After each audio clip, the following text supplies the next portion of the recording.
নীরব এক সন্ধ্যা। সূর্য তখন দিগন্তে ডুবে যাচ্ছে। সোনালি আলো ছুঁয়ে যাচ্ছে একটি মহৎ রাজপ্রাসাদের স্তম্ভ।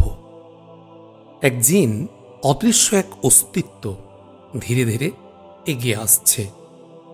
তার হাতে ভারী পাথর। সে জানে না সে কাজ করছে এমন এক ব্যক্তির তদারকিতে যার প্রাণ ইতোমধ্যে পৃথিবীর সীমানা ছাড়িয়ে চিরন্তন ঘুমে ঢলে পড়েছে। হ্যাঁ, তিনি সুলাইমান আলাইহিস সালাম, একজন নবী, একজন বাদশাহ, একজন শাসক। শান্ত এক প্রভাতের মতো ছিল যার শাসনকাল। সৌন্দর্য, জ্ঞান আর অলৌকিক শক্তিতে মোড়ানো এক রাজত্ব। তিনি ছিলেন না কেবল একজন রাজা, তিনি ছিলেন একজন নবী, এমন একজন মানুষ যিনি জিনদের শাসন করতেন, পশু পাখিদের ভাষা বুঝতেন, এমনকি হাওয়া দিয়েও চলতেন। আল্লাহ তাকে দিয়েছিলেন এমন ক্ষমতা যা মানব জাতির ইতিহাসে বিরল আর জিন জাতির জন্য ভীতিকর। কিন্তু এই রাজ্যের পেছনে এক গভীর সত্য লুকিয়েছিল। জিনেরা কি সত্যি গায়েব জানত? তারা কি ভবিষ্যৎ দেখতে পারত, নাকি তারা মানুষকে বিভ্রান্ত করত অলীক ক্ষমতার ধোঁয়ায়? প্রকৃতপক্ষে জিনেরা গায়েব জানে না, তারা ভবিষ্যৎ বলে না, বরং তাদের অনেকে মিথ্যাতে বিভ্রান্ত করে মানুষকে। আজকের এই পর্বে আমরা পা রাখব সেই রহস্যময় অধ্যায়ে, যেখানে কোরআনের আলোয় উদ্ভাসিত হবে শয়তান ও জিনের কাজের মৌলিক পার্থক্য, জ্যোতিষবিদ্যার নামে জিনদের মিথ্যা অহংকার, জাদু ও নবুয়তের নামে তৈরি করা কুৎসিত অপবাদ, এবং সুলাইমান আলাইহিস সালামের মৃত্যুর সেই রহস্যঘেরা মুহূর্ত, যা একেবারে ধূলিসাৎ করে দেয় জিনদের অদৃশ্য জ্ঞানের দাবি। আজকে আমরা জানব কিভাবে নির্মিত হয়েছিল বাইতুল মাকদিস, কিভাবে জাদু আর জ্যোতিষশাস্ত্রের জাল বিস্তার করতে শুরু করেছিল তার মৃত্যুর পর, কেন আজও মানুষ জিন জাতির পেছনে সত্য ও কল্পনার ভ্রান্ত দোলাচালে পড়ে আছে। আজকের এই পর্বে আপনি শুনবেন কেবল এক নবীর গল্প নয়, বরং উন্মোচন হবে এমন এক সত্যের যা আজকের সমাজেও গভীরভাবে প্রাসঙ্গিক। চলুন শিকড়ের সন্ধানে।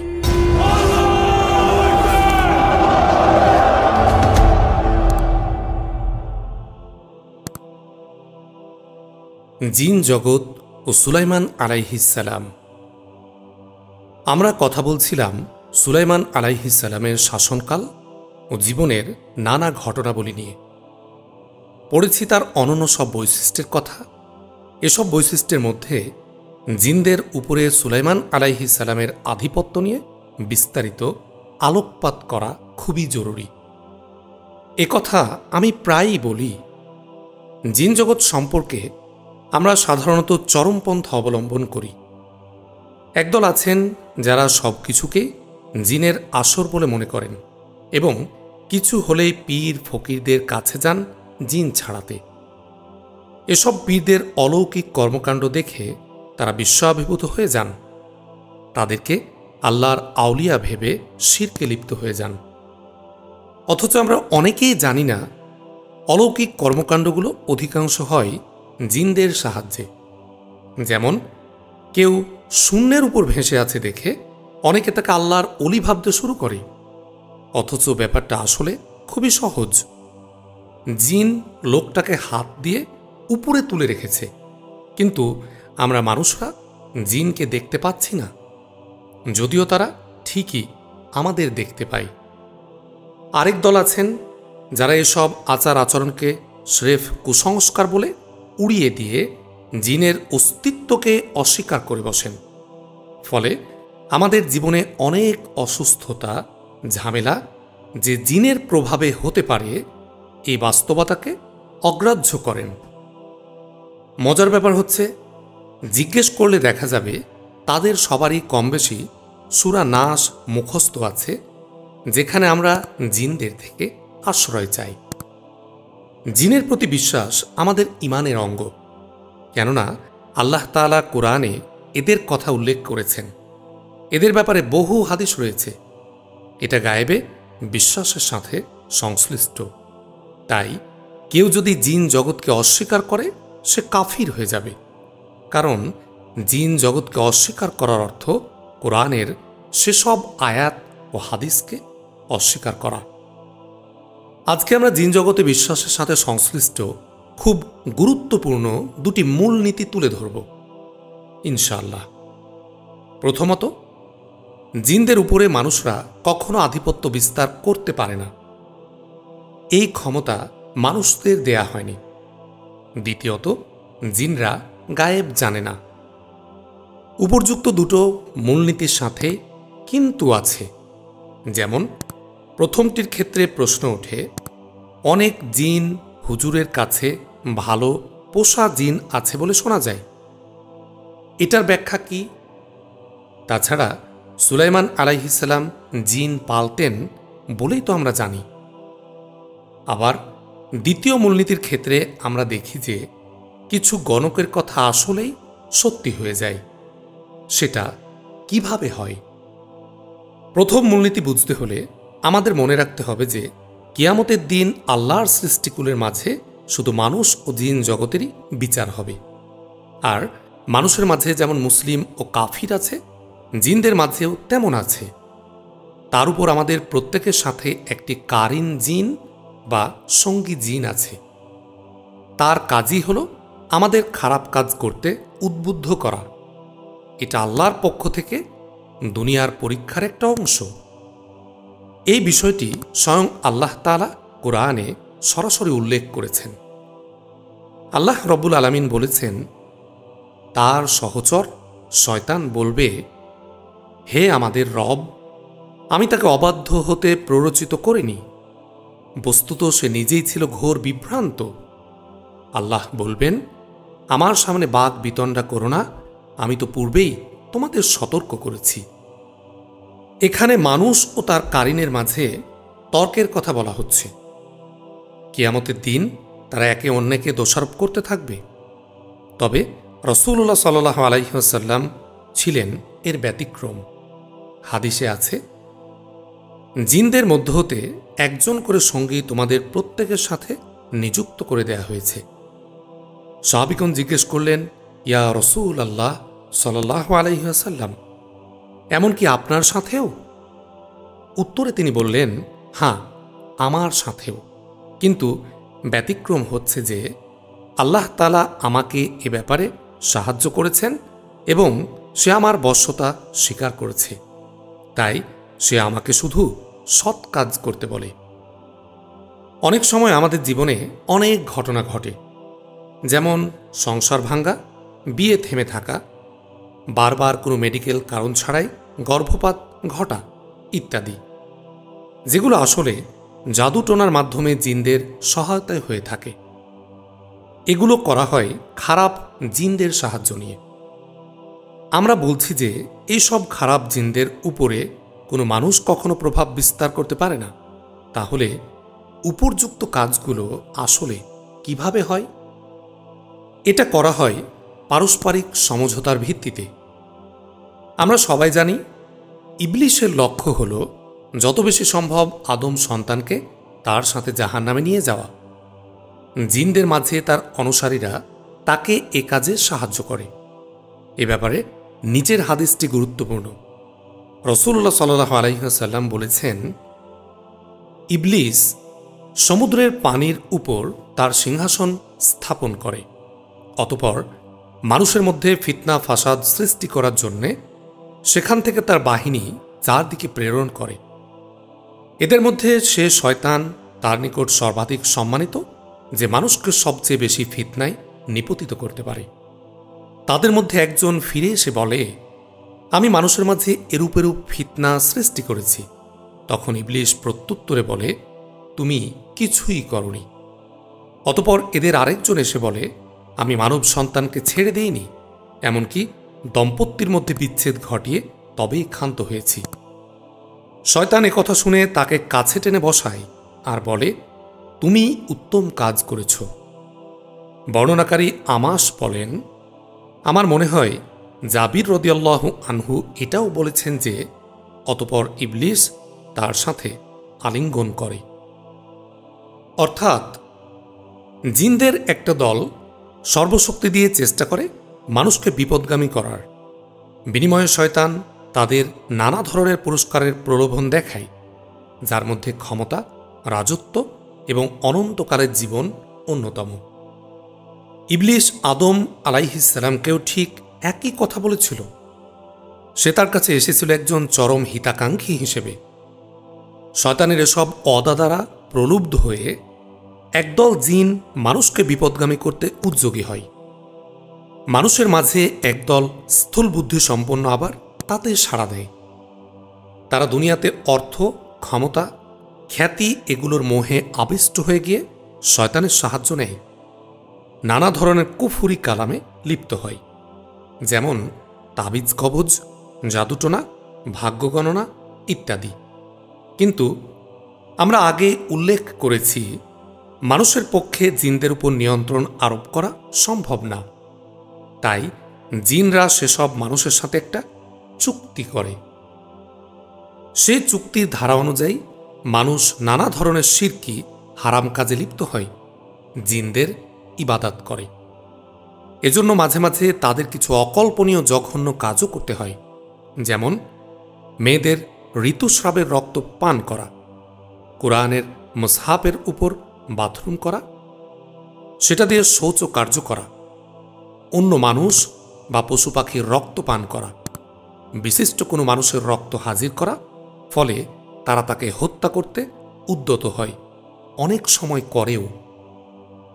জিনদের সিজদা করা, তাদের নামে উৎসর্গ করা ইত্যাদি। বিনিময়ে দুষ্ট ও শয়তান জিনেরা তাদের উপর সন্তুষ্ট হয় এবং মানুষ যেসব কাজ করাতে চায় সেগুলো করে দেয়। যেমন কাউকে বান মেরে অসুস্থ করে দেয়া, স্বামী স্ত্রীর মাঝে বিচ্ছেদ ঘটানো, ভবিষ্যৎ বলে দেয়া, মানসিক বিকৃতি, ভুল দেখা বা শোনার উপসর্গ দেখা দেওয়া ইত্যাদি। তবে এগুলোর কোনোটাই কার্যকর হয় না যদি না আল্লাহ অনুমতি দেন। এগুলোর শিকার হলে সবচেয়ে বড় চ্যালেঞ্জ হচ্ছে উল্টা জাদু টোনার আশ্রয় না নিয়ে শরীয়ত সম্মত চিকিৎসার মাঝে সীমাবদ্ধ থাকা। এই উভয় দলের মধ্যে এই সমঝোতাপূর্ণ সম্পর্কের কথা আল্লাহ কোরআনে আমাদের জানিয়ে দিয়েছেন। আর সেদিন আল্লাহ তাদের সবাইকে সমবেত করবেন। সেদিন বলবেন, হে জিনের দল, বহু মানুষকে তোমরা বিভ্রান্ত করেছিলে এবং মানুষদের মধ্য থেকে তাদের সঙ্গীরা বলবে, হে আমাদের রব, আমরা একে অপরের দ্বারা লাভবান হয়েছি এবং আমরা পৌঁছে গিয়েছি সেই সময়ে যা আপনি আমাদের জন্য নির্ধারণ করে দিয়েছেন। তিনি বলবেন, আগুন তোমাদের ঠিকানা, তোমরা সেখানে স্থায়ী হবে, তবে আল্লাহ যা চান তা ব্যতীত। নিশ্চয় তোমার রব বিজ্ঞ, সর্বজ্ঞ। কিন্তু আদতে শয়তানের কি সাধ্য আছে তাদের পুরস্কৃত করার? নিচের আয়াতটি একদম সত্য উন্মোচন করে দিয়েছে আমাদের সামনে। যখন সবকিছুর মীমাংসা হয়ে যাবে, তখন শয়তান বলবে, আল্লাহ তোমাদের সত্য প্রতিশ্রুতি দিয়েছিলেন, আমিও তোমাদের প্রতিশ্রুতি দিয়েছিলাম, কিন্তু আমি সেই প্রতিশ্রুতি রক্ষা করিনি। আমার তো তোমাদের উপর কোনো আধিপত্যও ছিল না। আমি শুধু তোমাদের আহ্বান করেছিলাম এবং তোমরা আমার আহ্বানে সাড়া দিয়েছিলে। অতএব তোমরা আমাকে ভর্ৎসনা করো না, বরং নিজেদেরই ভর্ৎসনা করো। আমি তোমাদের উদ্ধারে সাহায্য করতে সক্ষম নই এবং তোমরাও আমার উদ্ধারে সাহায্য করতে সক্ষম নও। ইতোপূর্বে তোমরা যে আমাকে আল্লাহর শরীক করেছিলে, আমি তা অস্বীকার করি। নিশ্চয় যারা জালিম, তাদের জন্য রয়েছে যন্ত্রণাদায়ক শাস্তি। তাই কেউ যদি দাবি করে যে তার ভালো পোষা জিন আছে, তাহলে তাকে নির্দ্বিধায় মিথ্যাবাদী বলা যাবে। এখন প্রশ্ন হচ্ছে, সুলাইমান আলাইহিস সালাম কিভাবে তা করতেন?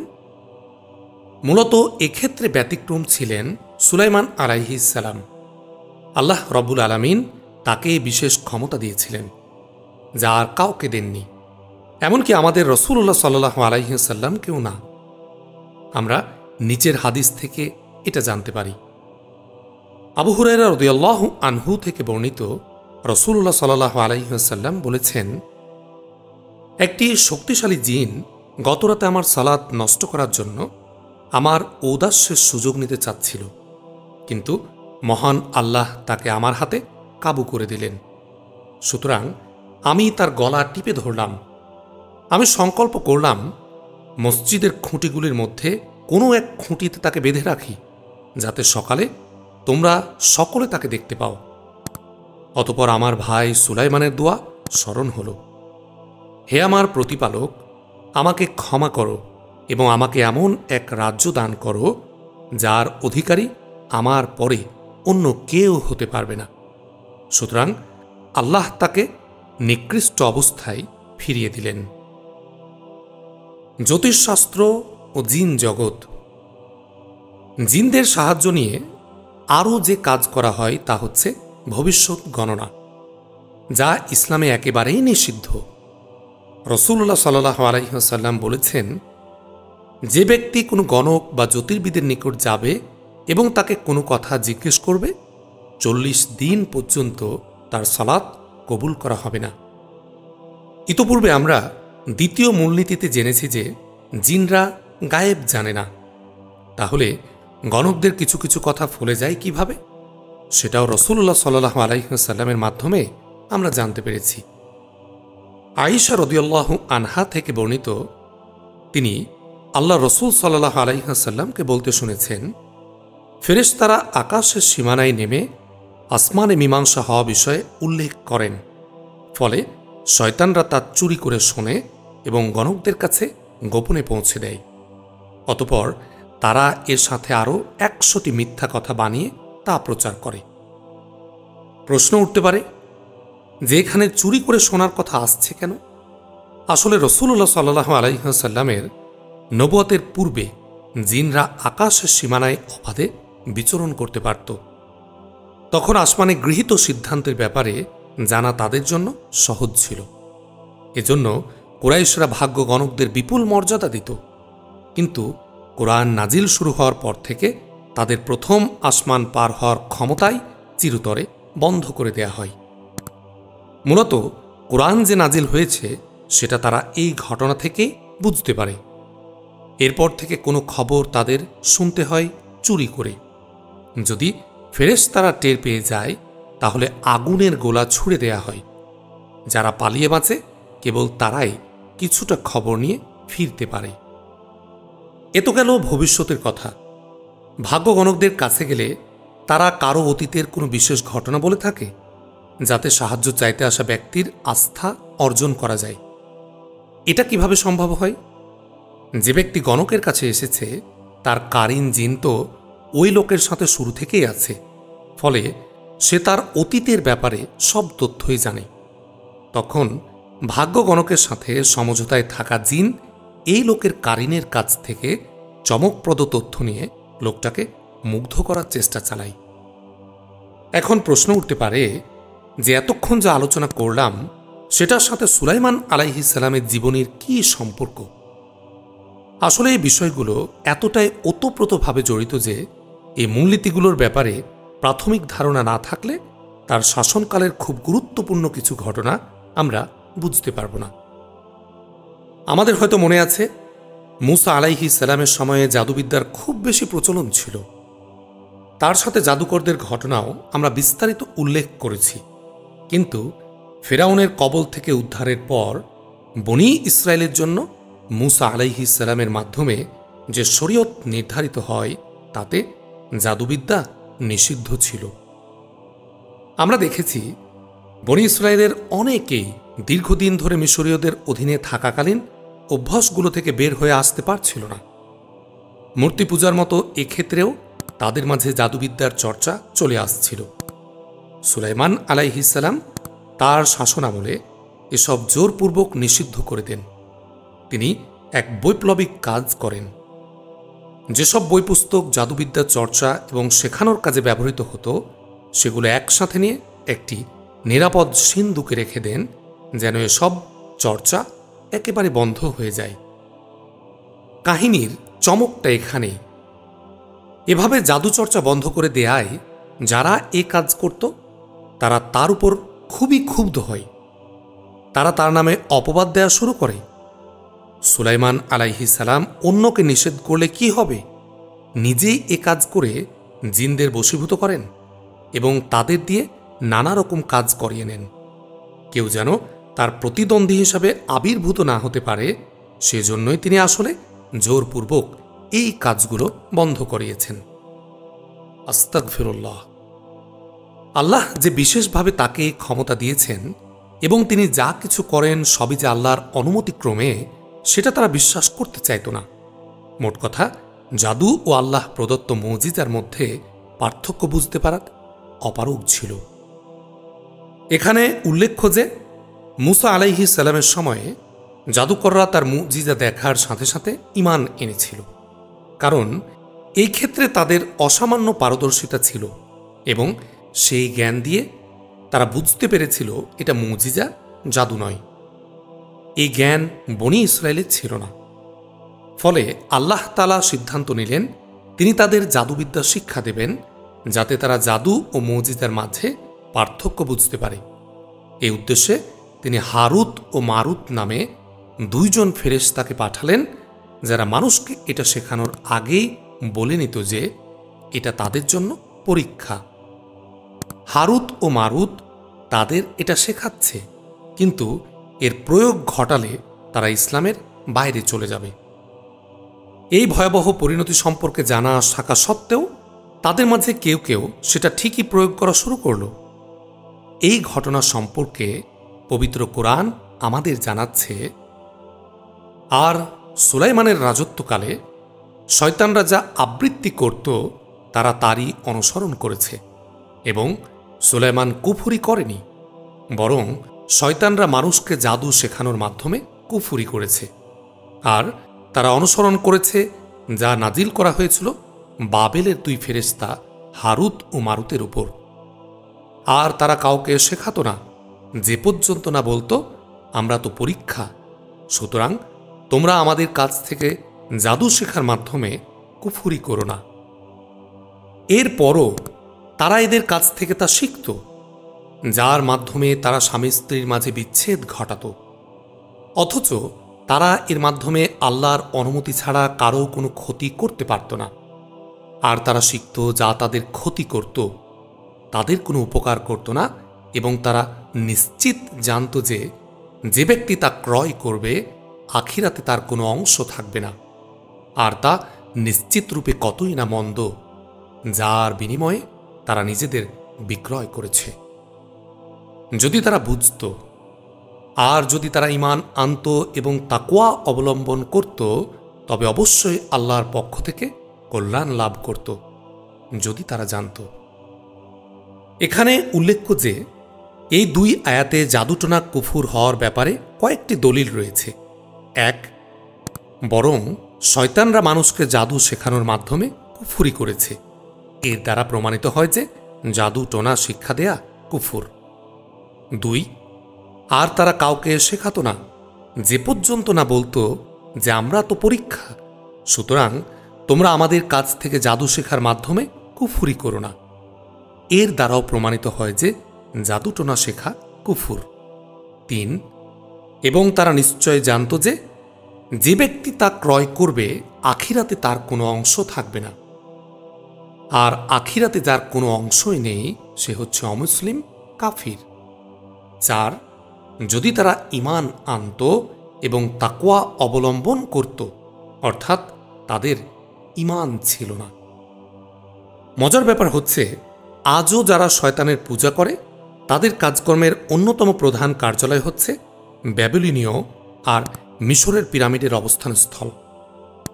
সেখানে গিয়ে তারা বাৎসরিক নানা উৎসব উদযাপন করে, নানা ধরনের উৎসর্গ করে থাকে, যাদের তারা বলে রিচুয়াল মার্ডার। ফলে তারা নিজেদের শক্তিশালী মনে করে।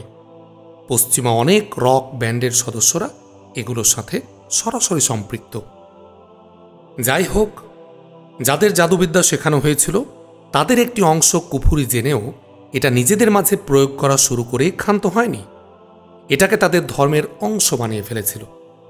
ইহুদি ধর্মের সাথে ওতপ্রোতভাবে মিশে থাকা জ্ঞানের এই শাখা মূলত কাব্বালাহ নামে পরিচিত। আপনি যদি এই নাম লিখে সার্চ দেন গুগলে, তাহলে দেখবেন এটা এক ধরনের অতীন্দ্রিয় শাখা, মিস্টিক ব্রাঞ্চ, যার মূল থিম হচ্ছে সংখ্যাতত্ত্ব, যা দিয়ে নানা ধরনের জাদুবিদ্যা চর্চা করা হয়। দুঃখজনক হলেও সত্য যে এই সংখ্যাতত্ত্বের ব্যাপারটা খুব সূক্ষ্মভাবে ইসলাম ধর্মের মাঝেও প্রবেশ করেছে। আমাদের অনেকের হয়তো মনে আছে, আগে মুরব্বীরা চিঠির উপরে লিখতেন 786 786 786, যার অর্থ নাকি বিসমিল্লাহির রহমানির রাহিম। আমি ছোটবেলায় প্রথম যখন এটা শুনি খুব অবাক হয়েছিলাম। 786 এর মানে এটা হয় কিভাবে? এটার মূল উৎস হচ্ছে এই সংখ্যা তত্ত্বের শাস্ত্র, যেখানে এক একটি আরবি শব্দের বিপরীতে এক একটি সংখ্যা নির্ধারণ করা হয়। যেহেতু কোনো সংখ্যার বিপরীতে কোনো শব্দ আছে তা সাধারণ জনগণের জানার কোনো উপায় নেই, ঠিক এই সুযোগটি কাজে লাগিয়ে এক শ্রেণীর প্রতারকরা সাধারণ মানুষকে ফাঁদে ফেলেছে। তারা কোরআনের বিভিন্ন সূরার বা আয়াতের কথা বলে তাবিজের ভেতর বিভিন্ন নকশার ছবি পুরে দেয়। আপনি যদি কখনো কোনো তাবিজ আসলেই খুলে দেখেন, তাহলে দেখতে পাবেন এগুলোর প্রায় সবগুলোতে দুর্বোধ্য কিছু নকশা দেওয়া থাকে। আদতে সেগুলোর মাধ্যমে কোনো শয়তানের আশ্রয় চাওয়া হয় বা শয়তানের ইবাদাত করা হয়। একবার রুকিয়ার উপর একটা কোর্স করেছিলাম।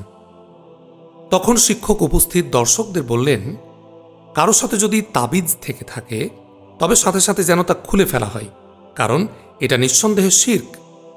তারপর বললেন সবাই যেন সেগুলো তার কাছে এসে জমা দেয়। জমাকৃত তাবিজগুলো খুলে খুলে তিনি পড়ছিলেন আর আমাদের বলছিলেন যে সেখানে বিভিন্ন শয়তানের নাম লেখা আছে। বিভিন্ন স্তুতিমূলক কথার দ্বারা তাদের সাহায্য চাওয়া হচ্ছে।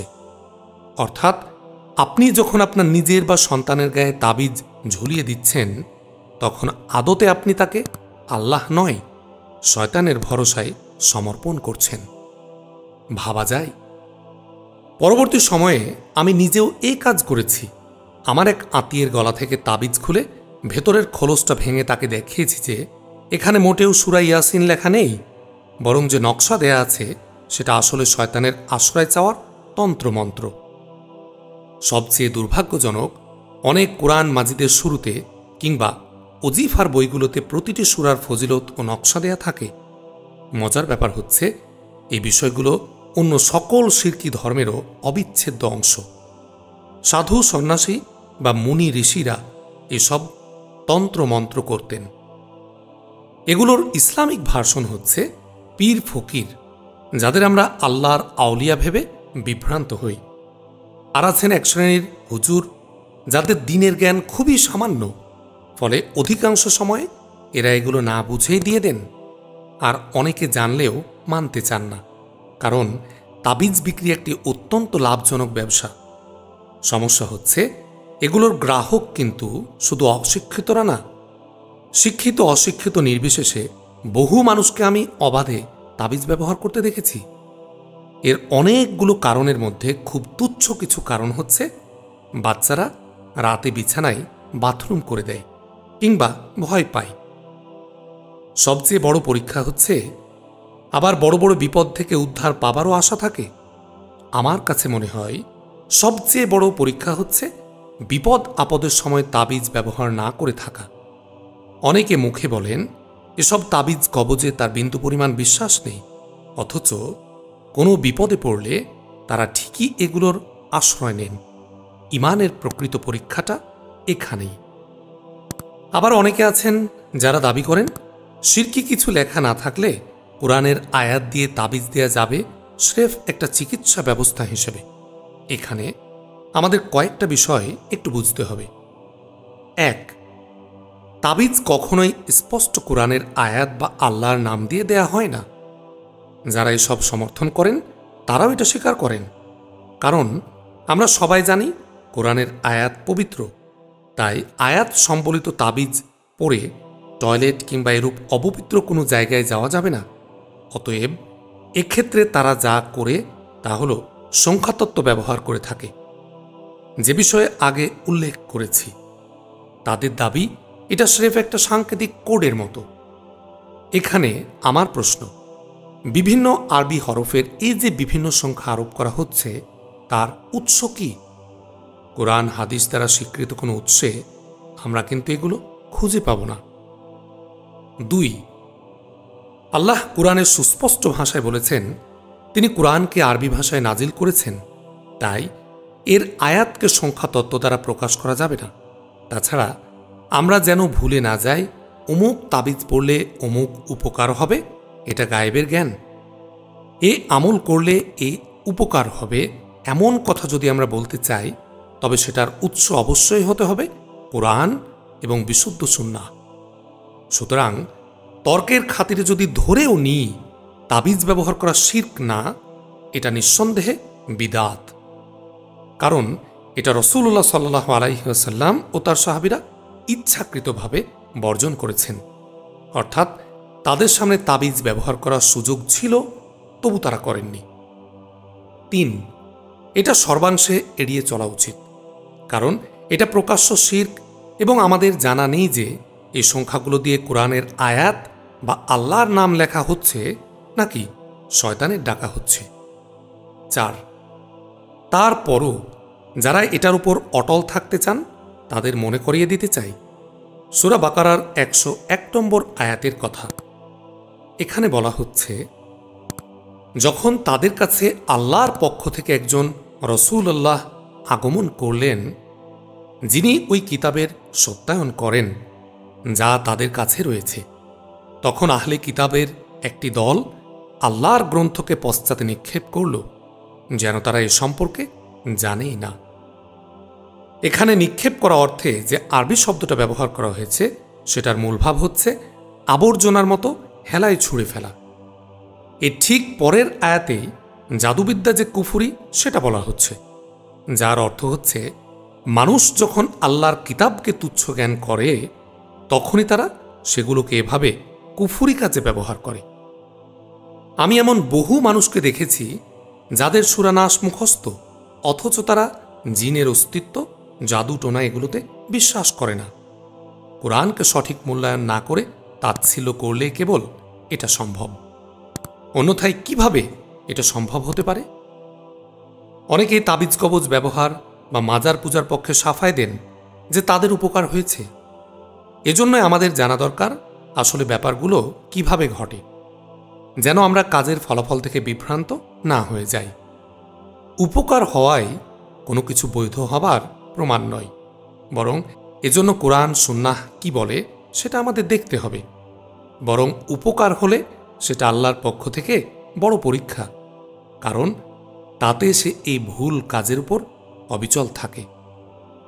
আমার সীমিত অভিজ্ঞতা বলে যারা এগুলোর উপরে অনেক ভরসা করেন তারা আসলে শর্টকাট খোঁজেন। তাদের যদি সুন্নাত উপায়ে নিজে কোরআন অথবা দোয়া তেলাওয়াত করতে বলা হয় তখন তাদের খুবই আলসেমি লাগবে এবং তারা নানা অজুহাত খুঁজবে। আমার কাছে ধৈর্যের অভাবটাই এক্ষেত্রে মুখ্য মনে হয়। সুন্নাহ পদ্ধতি তাদের কাছে অনেক দীর্ঘমেয়াদী লাগে, তারা চান দ্রুত সমাধান। যাই হোক, সুলাইমান আলাইহিস সালাম কর্তৃক লুকানো জাদুবিদ্যার যেসব আসল বইগুলো আজও শয়তান পূজারীদের আরাধ্য, এগুলো নিয়ে হলিউডে অনেক মুভি, মেটাল গান, অনেক থিওরি আছে যেগুলো আমাদের বইয়ের মূল প্রতিপাদ্য নয় বলে আমরা সেগুলো নিয়ে বিস্তারিত আলোচনা করছি না। তবে সুলাইমান আলাইহিস সালামকে জাদুবিদ্যার চর্চাকারী হিসেবে যেভাবে উপস্থাপন করা হয় তা যে স্রেফ একটি অপবাদ সেটা আশা করি আমরা বুঝতে পেরেছি। সুলাইমান আলাইহিস সালামের মৃত্যু ও বাইতুল মাকদিস নির্মাণ। সুলাইমান আলাইহিস সালাম জীবনের প্রায় শেষ পর্বে এসে মসজিদুল আকসা পুনর্নির্মাণ করেন। এটি করা হচ্ছিল জিনদের দিয়ে, কিন্তু এই কাজটি শেষ হওয়ার আগেই সুলাইমান আলাইহিস সালামের মৃত্যু ঘটে। কিন্তু জিনরা যেহেতু বাধ্য হয়ে তার আনুগত্য করত, তাই তিনি মারা গেছেন জানলে তারা কাজটি সম্পূর্ণ করত না। তাই আল্লাহর ইচ্ছায় তারা মসজিদের নির্মাণ কাজ শেষ হওয়ার আগ পর্যন্ত তার মৃত্যুর কথা জানতেই পারেনি। সুলাইমান আলাইহিস সালামের মৃত্যু হয় সালাতে দাঁড়ানো অবস্থায়। তার ইবাদতখানার বাইরের দরজা কাঁচের তৈরি ছিল, যার ভেতর দিয়ে তাকে দেখে জিনরা ভেবেছিল তিনি নিবিষ্ট মনে ইবাদত করছেন। যখন কাজ শেষ হয়ে গেল তখন তিনি যে লাঠির উপর ভর করে দাঁড়িয়েছিলেন, আল্লাহর নির্দেশে ঘুন পোকা এসে সেটা খেয়ে ফেলল। ফলে জিনরা দেখতে পেল যে তিনি আর বেঁচে নেই। এই ঘটনার কথা আল্লাহ আমাদের কোরআনে জানাচ্ছেন।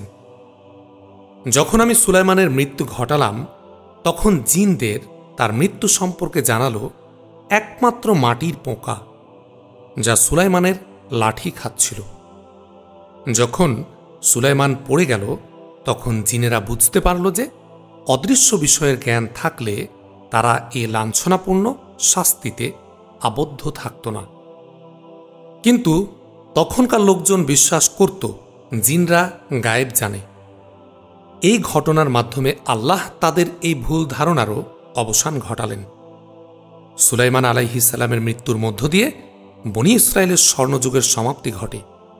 এরপর থেকে আমরা তার মৃত্যু পরবর্তী ঘটনা প্রবাহ নিয়ে আলোচনা করব ইনশাআল্লাহ। সুলাইমান আলাইহিস সালামের মৃত্যু পরবর্তী অবস্থা। আমরা এতক্ষণ কথা বলছিলাম সুলাইমান আলাইহিস সালামের শাসনামল নিয়ে। আল্লাহ তাকে অর্ধ পৃথিবীর রাজত্ব দিয়েছিলেন, যার সীমানা ছিল নীল নদ থেকে ইউফ্রেটিস নদী পর্যন্ত। এই রাজত্ব বিবলিক্যাল কিংডম নামে পরিচিত। এই সীমানাটা মনে রাখা বেশ গুরুত্বপূর্ণ, কারণ আমরা সামনে এই প্রসঙ্গে আবারও কথা বলবো ইনশাআল্লাহ। সুলাইমান আলাইহিস সালামের মৃত্যুর পর তার এই বিশাল রাজত্ব মূলত দুই ভাগে ভাগ হয়ে যায়। উত্তর অংশের নাম ছিল ইসরাইল আর দক্ষিণ অংশের নাম ছিল জুডাহ, আরবিতে যার নাম হচ্ছে ইয়াহুদ। ইসরায়েল কে ছিলেন তা তো আমরা জানি, কিন্তু জুডাহ কে ছিলেন? তিনি ছিলেন ইয়াকুব আলাইহিস সালামের 12 জন ছেলের একজন। তার বংশের লোকেরা এই গোত্রভুক্ত ছিল। দাউদ আলাইহিস সালামও ছিলেন এই গোত্রের। এই নামটা পরবর্তী আলোচনার জন্য আমরা মনে রাখব। কিন্তু এভাবে সাম্রাজ্য কেন বিভক্ত হয়ে গিয়েছিল? আল্লাহর শাস্তি হিসেবে। বনী ইসরায়েল বড্ড বেশি ভোগবাদী হয়ে গিয়েছিল। এটা তো গেল আধ্যাত্মিক কারণ। চর্মচক্ষু দিয়ে আমরা কি দেখি? আমরা দেখেছি বনী ইসরায়েলের যে 12টি গোত্র ছিল তাদের মাঝে সব সময়ই একটা বিরোধপূর্ণ সম্পর্ক ছিল। দাউদ আলাইহিস সালামের তাদের ঐক্যবদ্ধ করে তার রাজত্ব সুসংহত করতে পেরেছিলেন, যা সুলাইমান আলাইহিস সালামের সময়ও জারি ছিল। তার মৃত্যুর পর তার ছেলে রেহবম সিংহাসনে অধিষ্ঠিত হন। তবে তিনি তার বাবার মতো এত যোগ্য ও দক্ষ ছিলেন না। তিনি উচ্চ হারে কর আরোপ করেছিলেন, যা বনী ইসরায়েলের 10টি গোত্রকে বিদ্রোহী করে তোলে। তারা ভিন্ন রাজা নিযুক্ত করে ইসরায়েল নামক রাজ্যে আলাদা হয়ে যায়, যার রাজধানী ছিল সামারিয়া। জুডাহ ও বিন ইয়ামিন গোত্র তার অনুগত থাকে। এই দুটো গোত্র নিয়ে গঠিত হয় জুডাহ রাজ্য, যার রাজধানী ছিল জেরুজালেম। দুটো রাজ্যের মাঝে তুলনামূলকভাবে ইসরায়েল রাজ্যের অধিবাসীরা পাপকর্মে বেশি নিমজ্জিত হয়ে গিয়েছিল। তারা এমনকি মূর্তি পূজাও শুরু করেছিল। সে সময় ধার্মিক ব্যক্তিদের নিয়ে মানুষ হাসাহাসি করত। জিনা, ব্যভিচার, মদ্যপান, নারীদেহের উন্মুক্ত প্রদর্শনী, জাদু চর্চা এগুলো ছিল খুব সাধারণ বিষয়। তৎকালীন শাসক, যার নাম ছিল আহাব, সে বহু আলিম ও জ্ঞানী ব্যক্তিদের হত্যা করে স্রেফ এই জন্য যে তারা একত্ববাদের বাণী প্রচার করতেন। তাদের পথভ্রষ্টতা যখন চূড়ান্ত সীমায় উপনীত হয়েছিল, এমন সময় আল্লাহ তাআলা ইলিয়াস আলাইহিসসালাম নামক একজন নবীকে সতর্ককারী হিসেবে তাদের মাঝে প্রেরণ করেন। তিনি মানুষকে এসব পাপ থেকে বিরত রাখার জন্য সর্বোচ্চ চেষ্টা করেন। তখনকার বনি ইসরায়েল বাল নামক মূর্তির পূজা করত। তিনি মূর্তি পূজার অন্তঃশ্বাস শূন্যতা মানুষকে নানাভাবে বোঝাতে থাকেন।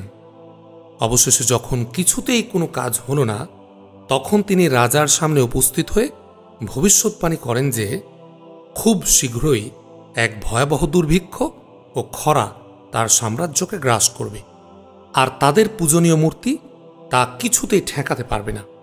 কিন্তু কেউ তার কথাকে কোনো গুরুত্ব দিল না এবং তাদের জীবনযাত্রার ধরনে কোনো পরিবর্তনও আনল না। কিছুদিনের মধ্যে তার কথাই সত্যি হল। দুর্ভিক্ষ ও খরাতে মানুষ না খেয়ে মৃতপ্রায় হবার দশা হল। তখন তারা কি করেছিল আন্দাজ করতে পারি আমরা কেউ? তারা এই দুরবস্থার জন্য উল্টো ইলিয়াস আলাইহিসসালামকে দোষী সাব্যস্ত করল এই বলে যে তার করা জাদুর কারণেই নাকি এই দুর্ভিক্ষ। এমনকি তারা তাকে হত্যা করার ষড়যন্ত্র শুরু করল। তখন আল্লাহর ইচ্ছায় তিনি রহস্যজনকভাবে উধাও হয়ে গেলেন। আল্লাহর নবীর সাথে এরূপ ধৃষ্টতা করার শাস্তিস্বরূপ এবার আল্লাহ তাআলা বহিঃশত্রুদের বনি ইসরায়েলের উপর শক্তিশালী করে দিলেন। তখনকার সুপার পাওয়ার ছিল আসিরীয়রা, মিশরীয়রা এবং ব্যাবিলনীয়রা। আল্লাহর ইচ্ছায় আসিরীয়রা ইসরায়েল আক্রমণ করে এবং তাদের সম্পূর্ণ নিশ্চিহ্ন করে দেয়।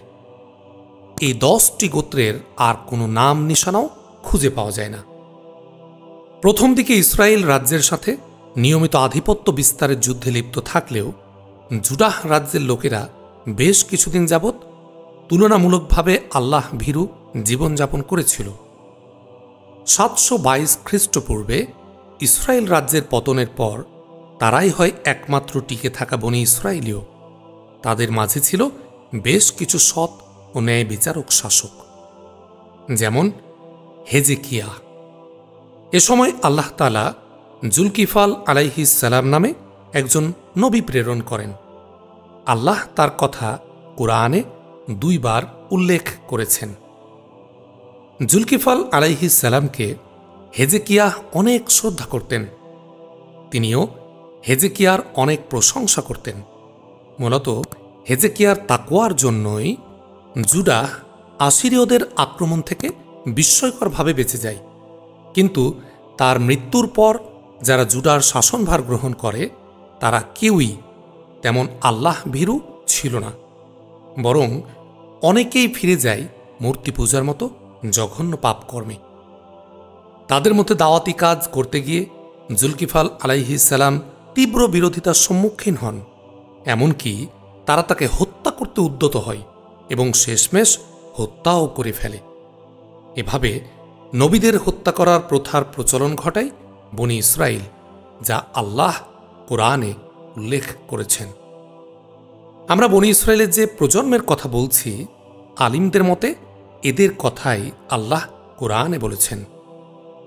অতঃপর তাদের পরে এলো অপদার্থ এক বংশধর, যারা সালাত কলুষিত করল এবং কুপ্রবৃত্তির অনুসারী হল। সুতরাং অচিরেই তারা প্রত্যক্ষ করবে জাহান্নামের শাস্তি।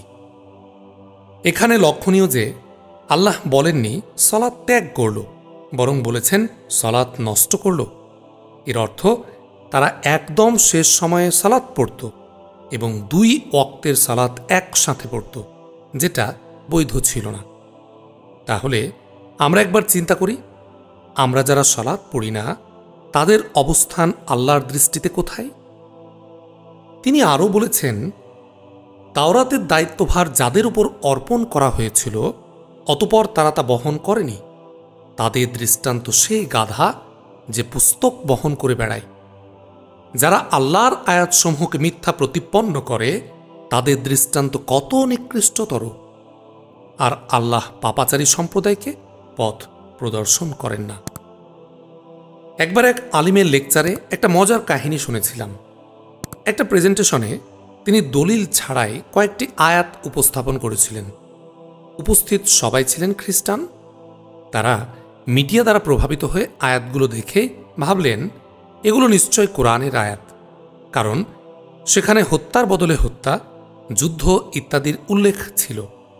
এরপর উস্তাদ একটু হেসে সবগুলোর দলিল দেখালেন যে এগুলো আসলে ওল্ড টেস্টামেন্টের আয়াত।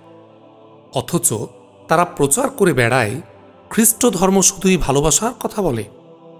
তারা আসলে জানেই না তাদের বইতে কি আছে। আর সেজন্যই আজকের খ্রিস্টানরা তাদের ধর্মগ্রন্থ থেকে একটা আয়াত দেখাতে পারবে না যেখানে যীশুখ্রিস্ট সরাসরি নিজেকে আল্লাহ বলে দাবি করেছেন। আস্তাগফিরুল্লাহ। তারা তাদের ধর্মগ্রন্থ পড়ে না বলেই এই বিষয়ে তারা অজ্ঞ। এখন আমাদের চিন্তা করতে হবে, কখন একটি সমাজের মানুষ তাদের নিজ ধর্মগ্রন্থ পড়ার জন্য কোনো তাগিদ অনুভব করে না?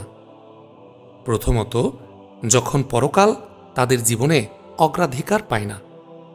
দ্বিতীয় কারণটির কথা আমরা নিচের আয়াত থেকেই জানতে পারি। তারা আল্লাহকে ছেড়ে তাদের পণ্ডিত, সংসার বিরাগী এবং মারিয়াম পুত্র মাসিহকে রব হিসেবে গ্রহণ করেছে। অথচ তারা এক ইলাহের ইবাদত করার জন্যই আদিষ্ট হয়েছে। তিনি ছাড়া কোনো ইলাহ নেই।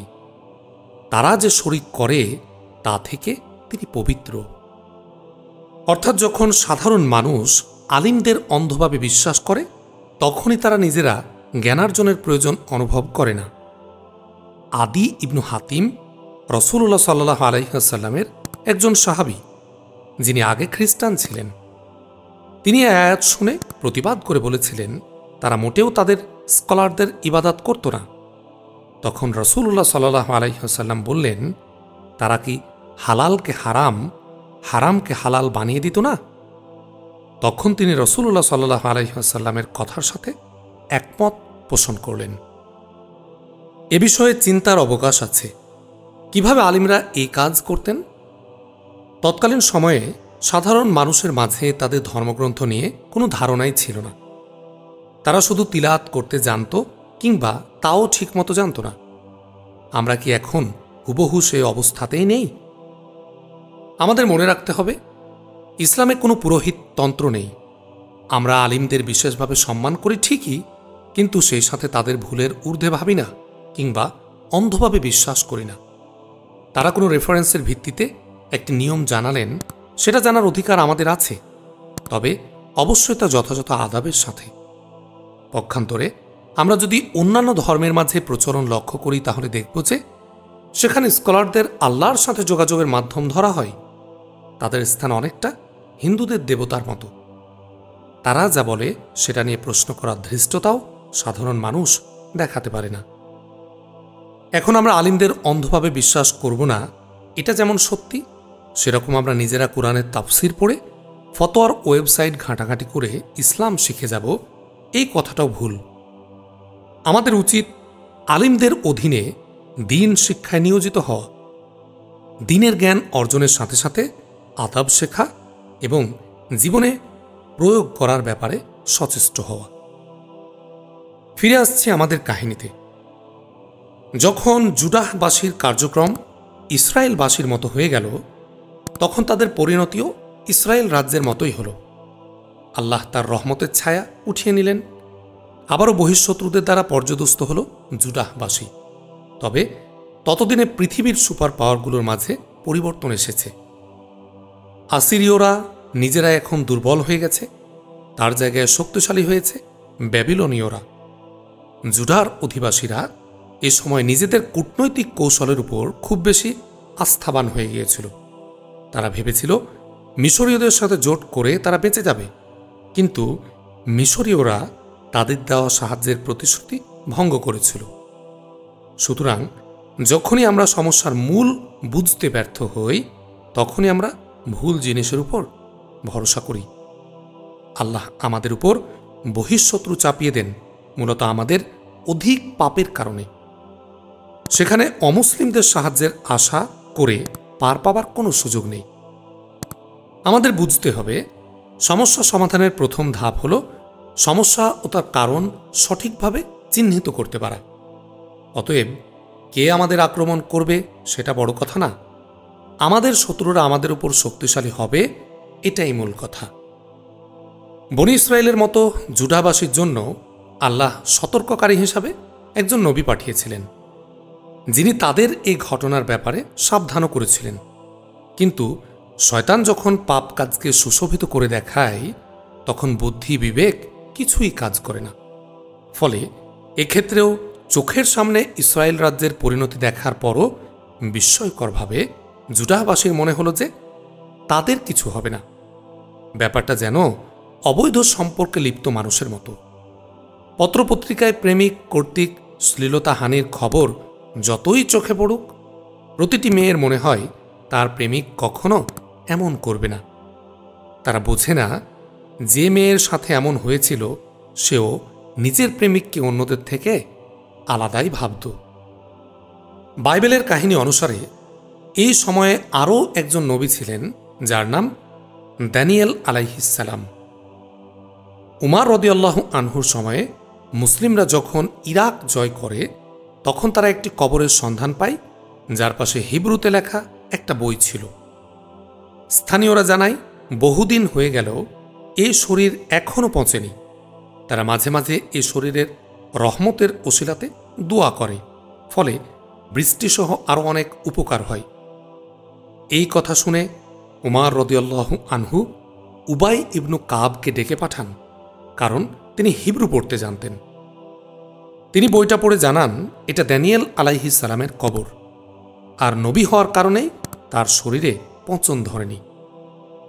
বিষয়টা বুঝতে পেরে উমার রাদিয়াল্লাহু আনহু সাহাবীদের নির্দেশ দেন যেন রাতের অন্ধকারে অনেকগুলো কবর খোঁড়া হয় এবং এর মধ্যে যে কোনো একটাতে তার শরীর আবার সমাহিত করে সবগুলো কবরকে একদম মাটির সাথে মিশিয়ে দেওয়া হয়, যেন কোনটা তার কবর তা বোঝাও না যায়। আমরা কি বুঝতে পারছি তিনি এটা কেন করেছিলেন? হ্যাঁ, ইসলাম শিরকের সকল দরজা বন্ধ করে দেয়। যদি কোনো কাজের মাধ্যমে শিরকের ন্যূনতম আশঙ্কাও থাকে, তবে সেটার পথ বন্ধ করে দেয়াই ইসলামের মূলনীতি। ব্যাবিলনীয়রা যখন জুডাহবাসীকে আক্রমণ করল, সেটা তার ভয়াবহতার জন্য পৃথিবীর ইতিহাসে আজও এক বিশিষ্ট ঘটনা হিসাবে চিহ্নিত হয়ে আছে। আমরা যে সময়ের কথা বলছি, তখন জুডাহ প্রথমে আসিরীয়দের, পরে ব্যাবিলনীয়দের অঙ্গরাজ্য হিসাবে ছিল। কিন্তু এই সময়ে জুডাহবাসীরাই ব্যাবিলনীয়দের বিরুদ্ধে বিদ্রোহ করে, যা দমন করতে তৎকালীন ব্যাবিলনীয় রাজা দ্বিতীয় নেবুচাদনেজার 587 খ্রিস্টপূর্বে জুডাহ আক্রমণ করেন। সে জেরুজালেমকে মাটির সাথে মিশিয়ে দেয়, নির্বিচারে বনী ইসরায়েলের লোকদের হত্যা করে এবং যারা জীবিত ছিল তাদের দাস হিসেবে ব্যাবিলনে ধরে নিয়ে যায়। অতি অল্প সংখ্যক ইহুদি পালিয়ে যেতে সক্ষম হয়। এই সময়ে সুলাইমান আলাইহিসসালামের নির্মিত মসজিদটা ভেঙে দেয়া হয়। ফলে আবারও হারিয়ে যায় বনী ইসরায়েলের কাছে অমূল্য সম্পদ হিসাবে বিবেচিত আর্ক অব দ্য কোভেনেন্ট। এই সময়ে প্রথমবারের মতো ইহুদিরা বিচ্ছিন্ন হয়ে যায়, যা ইতিহাসে ফার্স্ট জিউজ ডায়াসফোরা হিসাবে পরিচিত। মজার ব্যাপার হল, তারা তাদের নিজেদের পাপের কারণেই যে শাস্তি পেয়েছিল তা তাদের নিজেদের ধর্মগ্রন্থেও উল্লেখ আছে। তাদের ধর্মগ্রন্থগুলোকে বিকৃতির পরও যা অবশিষ্ট আছে তা থেকে এখনও কুরআন ও ইসলাম যে সত্য সেটা বোঝা সম্ভবপর হয়। আমরা ইনশাআল্লাহ সামনের অধ্যায়ে এই যোগসূত্র দেখানোর চেষ্টা করব। তবে এই ঘটনাটা তাদের আধ্যাত্মিক জগতে এক বিশাল ধাক্কা ছিল, যার মূল ভিত্তি ছিল তাদের ধারণা যে তারা আল্লাহ কর্তৃক মনোনীত জাতি এবং আজীবন এ রাজত্ব তাদের দখলেই থাকবে। জুডা রাজ্য এভাবে ছিন্ন বিচ্ছিন্ন হওয়ার পর বনী ইসরায়েলের এই করুণ অবস্থা বেশ কিছুদিন অব্যাহত থাকে। তখনকার জেরুজালেম শহরের অবস্থা দেখে এক ব্যক্তি ভাবলেন, এই ধ্বংসপ্রাপ্ত শহরের কোনোদিন প্রাণ ফিরে পাওয়া এক প্রকার অসম্ভব। আল্লাহ তার মনের কথা জানতে পেরে তাকে ঘুম পাড়িয়ে দিলেন 100 বছরের জন্য। এই ঘটনার বিবরণ আল্লাহ তাআলা কোরআনে আমাদের জানাচ্ছেন।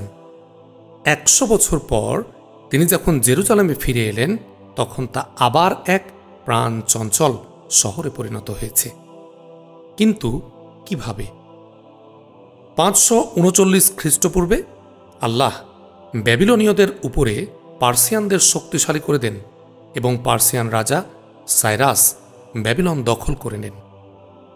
তিনি ইহুদিদের প্রতি যথেষ্ট সহানুভূতিশীল ছিলেন এবং তাদের জেরুজালেমে ফিরে যাওয়ার সুযোগ করে দেন।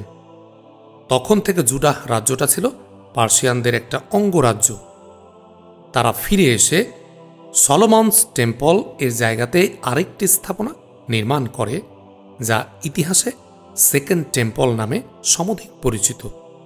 কিন্তু ততদিনে অনেক ঐতিহাসিক সম্পদই হারিয়ে গেছে, যেমন আর্ক অব দ্য কোভেনেন্ট ইত্যাদি।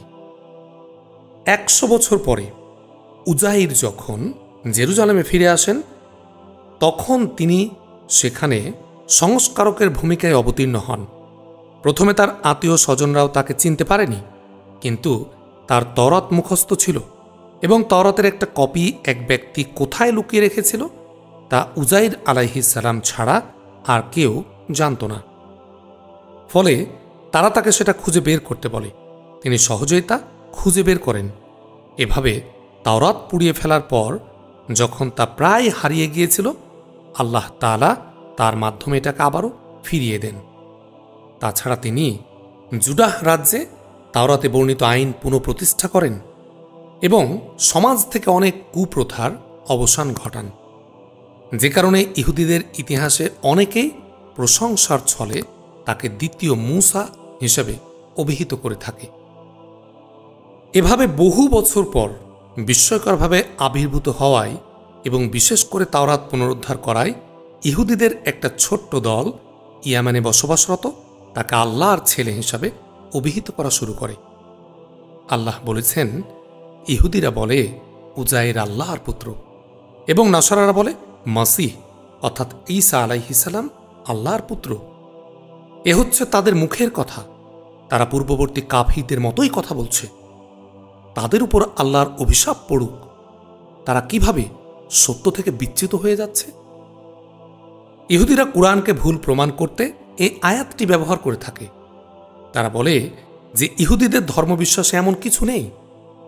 এই পর্যায়ে এসে আমাদের আরবিতে কুরআন জানার প্রয়োজনীয়তা প্রতিভাত হয়ে ওঠে। কেননা আমরা যদি আরবিতে কুরআন পড়তে জানতাম, তাহলে বুঝতাম যে আল্লাহ এখানে বলেননি যে সব ইহুদি বলতো, বরং বলেছেন কলাত। অর্থ হচ্ছে একজন বা খুব ছোট্ট একটি দল বলতো। যেমন নাসারাদের ক্ষেত্রেও কলাত দ্বারা অল্প কিছু মানুষ বলতো বোঝানো হয়েছে। সুবহান আল্লাহ। নিশ্চয় আল্লাহর গ্রন্থ সকল ত্রুটি বিচ্যুতির ঊর্ধ্বে। এর পরেও ঘটনা থেকে যায়। আগামী পর্বে আমরা শুনব বনি ইসরায়েল থেকে কিভাবে ইহুদি হয়ে গেল তারা।